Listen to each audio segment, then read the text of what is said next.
예, 안녕하세요. 이번 시간에는 도덕적 행동으로 옮기기 위해서 필요한 것들 중에서 도덕적 상상력과 성찰, 이 두 가지에 대해서 한번 배워보도록 하겠습니다. 일단 먼저 도덕적 상상력에 대해서 생각해 보겠습니다. 상상력이란 것은 일단 동물과 다른 인간만의 특징이라고 볼 수 있겠습니다. 이 상상력에 의해서 우리는 어찌 보면 현재와 그리고 여기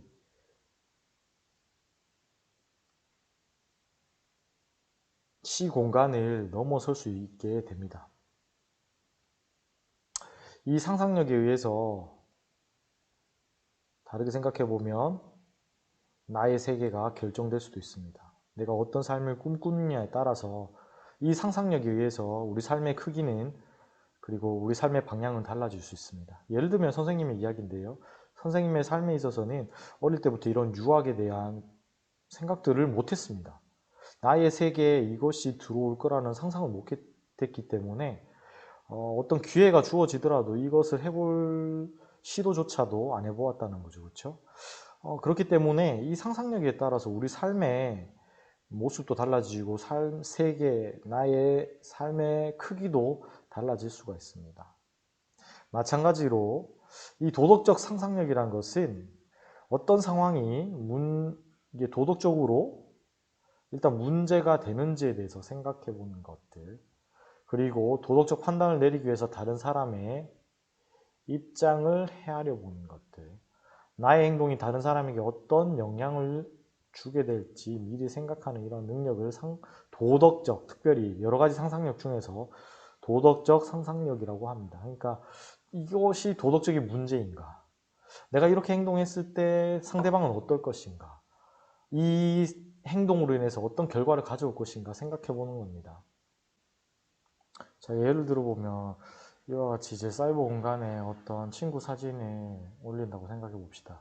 그 친구 사진이 어찌 보면 나는 친구의 사진이 재미있다라고 이렇게 올리는 경우가 있는데요. 상대방의 그 친구 입장에서는 그것이 상대방에게 나를 놀리고 모욕감을 준다라고 생각할 수 있습니다. 사실은 이런 도덕적 상상력이 떨어지면 이런 일들은 비일비재하게 일어날 수 있고요. 이런 것이 자칫 잘못하면 사이버 폭력으로 이루어질 수 있습니다. 뭐 또 다른 예로 친구 별명을 부른다고 생각해 보세요. 이 별명이 그냥 난 동일하게 난 그냥 친근함의 표시라고 이렇게 생각할 수 있지만 또 상대방은 또 다르게 생각할 수 있다는 거죠. 그렇기 때문에 우리 도덕적 상상력은 상당히 우리가 인간 사회에서 함께 살아가기 위해서 중요한 역할을 한다고 생각이 듭니다. 도덕적 상상력의 역할은 도덕적 갈등 상황을 보다 구체적으로 바라보게 됩니다. 예를 들면 뭐 영화 속에서 어떤 폭력 장면이 있다고 생각해 봅시다. 이 폭력 장면에 대해서 도덕적 상상력이 있는 학생들은 실제로 일어날 수 있겠구나.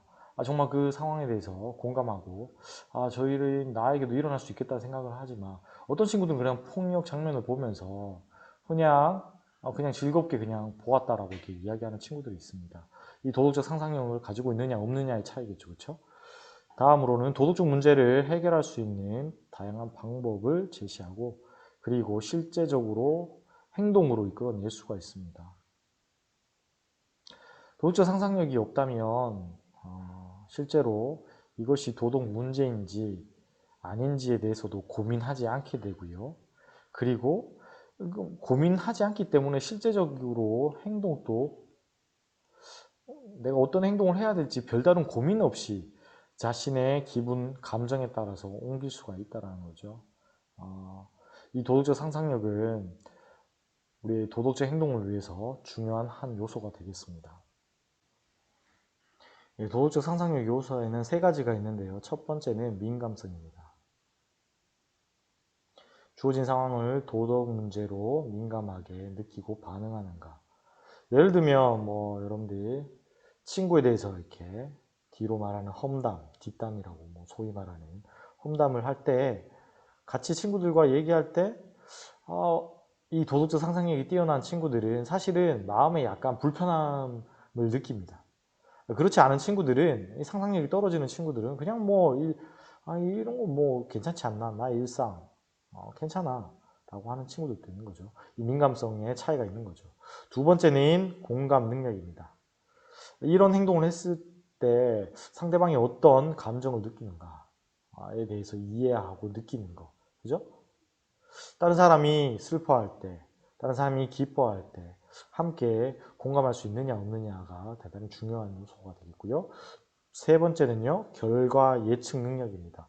이 행동이 어떤 결과를 낳을지에 대해서 생각해보는 능력, 이러한 것이 도덕적 상상력 요소에 들어가겠습니다.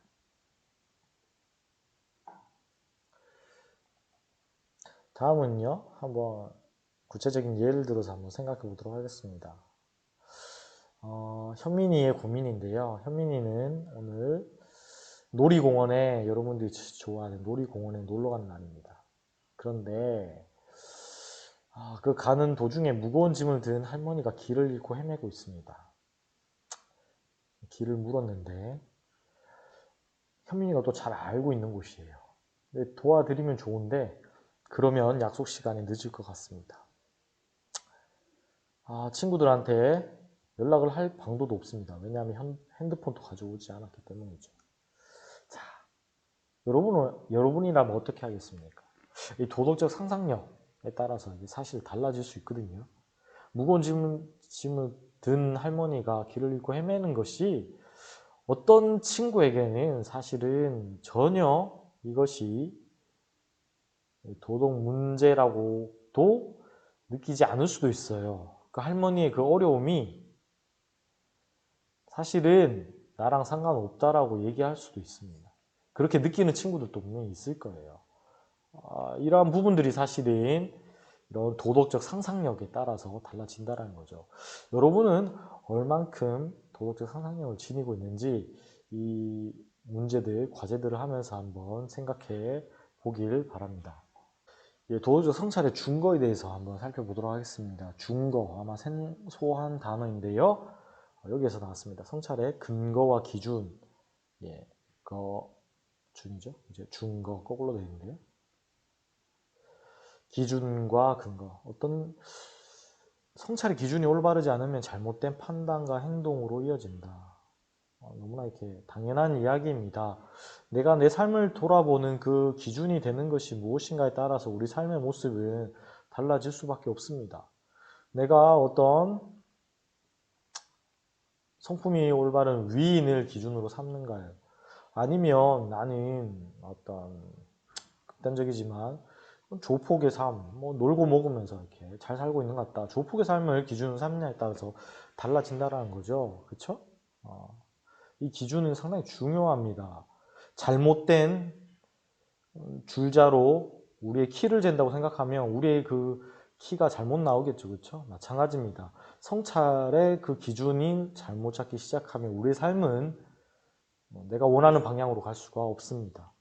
그 도덕적 성찰의 준거가 될 수 있는 것은 일단 훌륭한 도덕적 덕목과 성품이 될 수가 있겠습니다. 공자의 제자였던 증자는 하루에 3가지의 덕을 기준으로 자신의 삶을 성찰한다고 얘기했습니다. 성실, 믿음, 복습. 이런 도덕적 덕목은 상당히 다양할 수가 있습니다. 정지, 그죠? 사랑, 배려, 다양한 덕목에 의해서 나는 제대로 살고 있는가 돌아볼 수 있겠죠. 두 번째는요, 보편적 도덕 원리입니다. 모든 사람에게 적용할 수 있는 보편성. 보편성이란 단어는요, 시간과 공간을 떠나서 모든 이에게 적용할 수 있다라는 것입니다. 시간과 공간을 떠나서. 그러니까 쉽게 말해서 앞에 얘기했던 이 당위와 연결되는 겁니다. 뭐뭐 해야 한다. 그래서 누구나 언제 어디서나 수긍할 수 있는 이런 도덕 법칙을 보편적 도덕 원리라고 할 수 있겠습니다. 독일의 철학자 칸트가 얘기했습니다. 모두가 나처럼 행동한다면 어떻게 될까? 이 순간에 이 행동을 모든 사람이 해도 된다라고, 좋다라고 여기면 그 행동을 해라라고 이야기합니다. 예를 들면 어떤 순간에 부모님에게 거짓말을 하고 싶은데 거짓말을 해야 될 것 같아? 라는 생각이 들 때 이 세상의 모든 사람들이 부모님한테 거짓말해도 괜찮다, 괜찮다 라고 생각이 들면 행동해도 된다라는 거죠. 그렇지 않으면 그런 행동을 해서는 안 된다라고 보는 겁니다. 이 두 가지가 크게 성찰의 준거가 될 수 있겠습니다. 그러면 도덕적 성찰의 방법에는 어떤 것이 있을까요? 첫 번째는요. 유교에서는 경이라는 방법이 있는데 이것은 마음을 다스리고 경건하게 하고 옳은 일에 집중하는 것을 경이라고 합니다. 기독교에서는 기도하기도 하고요. 불교에서는 마음을 비우는 참선을 하기도 합니다. 또한 성찰하는 글쓰기도 있습니다. 글쓰기가 상당히 좋은 방법인데요. 자신의 생각과 자신의 감정을 쏟아내는 그런 글쓰기를 했을 때 자신의 인생을 다시 돌아볼 수 있습니다. 선생님이 함께 첨부한 프리덤 라이터스라는 그 영화는 실화를 바탕으로 하고 있는데요. 그 속에서 글쓰기를 통해서 그 학생들은 자신의 인생이 뒤바뀌었습니다. 좌우명이 있습니다. 훌륭한 위인들의 그런 좌우명이 내 인생의 하나의 나침판이 될 수도 있습니다. 예를 들면 언제나 현재에 집중할 수 있다면 행복할 것이다. 파울로 코엘료. 꿈을 계속 간직하고 있으면 반드시 실현할 때가 온다. 괴테. 진짜 문제는 사람들의 마음이다. 아인슈타인. 다양한 이러한 훌륭한 좌우명을 살펴보면서 내 삶을 돌아보기도 하고요. 명상하기, 또한 여행하기를 통해서도 가능합니다. 여행은 어찌 보면 어때요? 여행이라는 것이 나의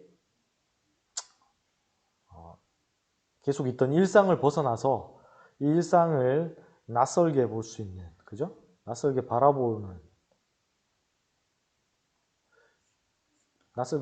가능한 것이 여행이라는 생각이 듭니다. 나의 일상이 어땠는가, 그죠? 여행하기도 좋은 방법이고요. 책 읽기, 음악 듣기, 걸으며 생각하기, 대화하기 등등 다양한 방법을 통해서 나의 삶을 돌아보는 것은 가능합니다.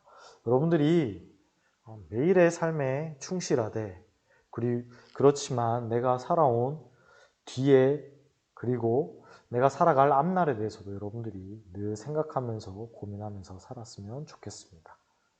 네, 이번 시간 수고했고요. 다음 시간에 만나도록 하겠습니다. 감사합니다.